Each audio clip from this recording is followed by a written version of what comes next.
বিশেষ করে আমার সাংবাদিক ভাইয়েরা এই রোজার মাসে এই কষ্ট করে রোজা থেকে এখানে উপস্থিত হয়েছেন, তাদের কাছে আমি কৃতজ্ঞ, আমি ঋণী, আমি অভিভূত। ওনাদেরকে আমি বলতে চাই, আপনাদের যে কোনো কাজে লাগতে পারি, আপনারা আমাকে হুকুম করবেন। ন্যায় নীতির মাধ্যমে, নীতিমালার মাধ্যমে যতটুকু পারি আপনাদের জন্য করব, আমার বাংলাদেশি ভাইদের জন্য করবো ইনশাআল্লাহ। আজ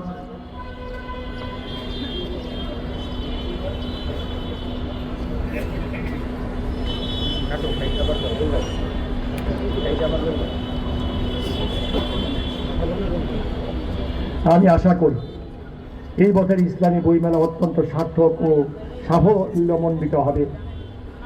বই পাঠক, বই বিক্রেতা ও প্রকাশকদের পদচারণায় বই বাঁধা প্রাঙ্গণ মুখরিত হবে। আমি মেলার সাফল্য কামনা করে আমার বক্তব্য শেষ করছি।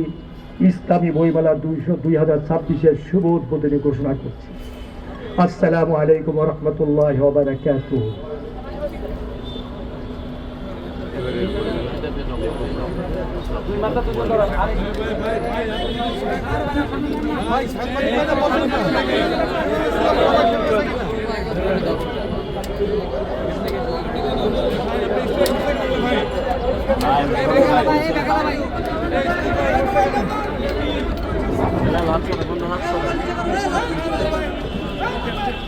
ভাই সরে না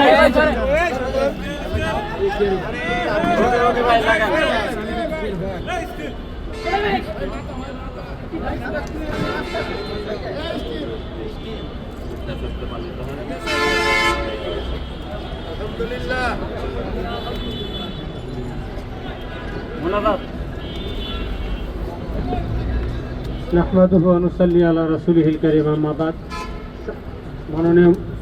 মাননীয় মন্ত্রী মহোদয়, উপস্থিত সচিব মহোদয় এবং আমার কলিগবৃন্দ এবং উপস্থিত সম্মানিত সুধী মণ্ডলী ও আমার প্রিয় সাংবাদিকবৃন্দ, আসসালামু আলাইকুম ওয়া রাহমাতুল্লাহি ওয়া বারাকাতুহু। আমরা মন্ত্রী মহোদয় একটু ব্যস্ততার কারণে আমরা একটু দেরিতে মেলাটা উদ্বোধন করেছি, এই জন্য আপনাদের সকলের কাছে আমি দুঃখ প্রকাশ করছি। ভবিষ্যতে আমরা চেষ্টা করব যাতে মেলা ঠিক মতো উদ্বোধন করতে পারি, সে ব্যাপারে প্রস্তুতি নিতে পারি। আপনাদের সহযোগিতার জন্য আপনাদের সকলকে ধন্যবাদ জানিয়ে এই মেলায় আপনাদেরকে আহ্বান জানাচ্ছি, বই কিনে কেউ দেউলিয়া হয় না। সুতরাং আপনারা একটা বই কিনবেন এবং ইসলামী বই আপনাদের পরিবারের জন্য দেবেন। আল্লাহ রাব্বুল আলামিনের যে ভয় সেটা অন্তরে পয়দা হবে, রাসূলের মহব্বত পয়দা হবে।